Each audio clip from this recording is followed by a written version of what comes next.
Military tattooing's been around forever. For as long as there's been military tattooing. Every branch has their own kind of identifying markers. Most of it branches from when you're not quite sure if you're going to make it home. Kind of goes out the window if you're going to be hesitant about marking your body.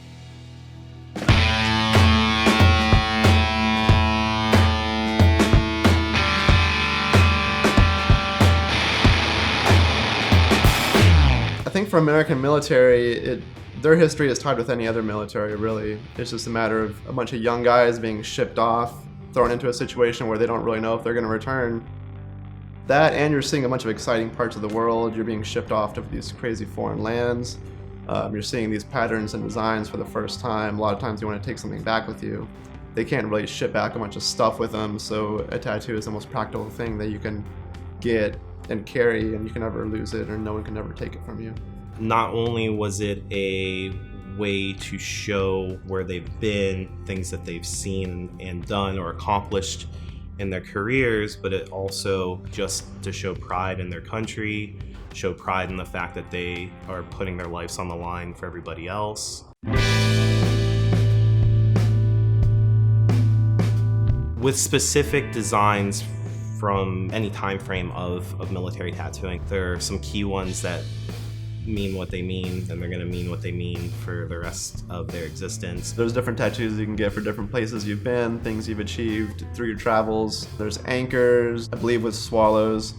It was whenever you log 5,000 nautical miles, you can get a swallow. So for each 5,000, you can get another one. If you get to explore Asia, then you can get a dragon tattoo. So yeah, they had a bunch of different landmark style tattoos that you can get whenever you achieve a certain level of sailing.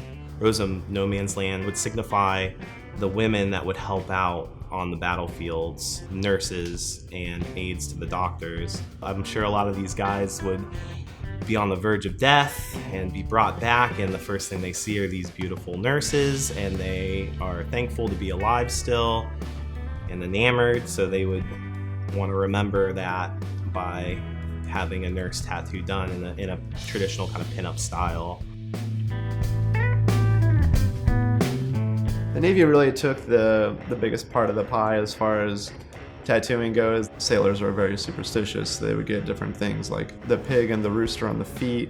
Those are talismans against drowning. There's a lot of symbols there for the Army. They have crossed rifles. They have even just American flags. They have the word U.S. Army. Marines have the eagle, the globe, and the anchor. The Air Force guys have aviator girls, girl heads wearing aviator helmets, skulls wearing aviator helmets. Each branch has its own designs that kind of became exclusive to those guys, and that was part of getting the tattoos, being able to get something that not anybody else could get.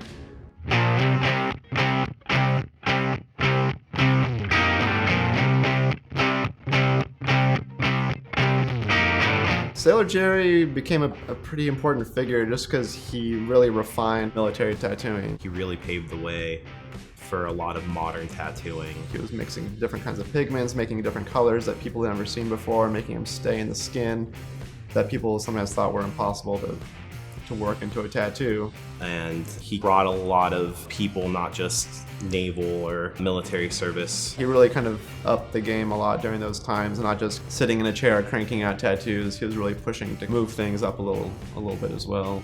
That's part of why his legacy is so important, is because he was really bringing things into the modern age with tattooing.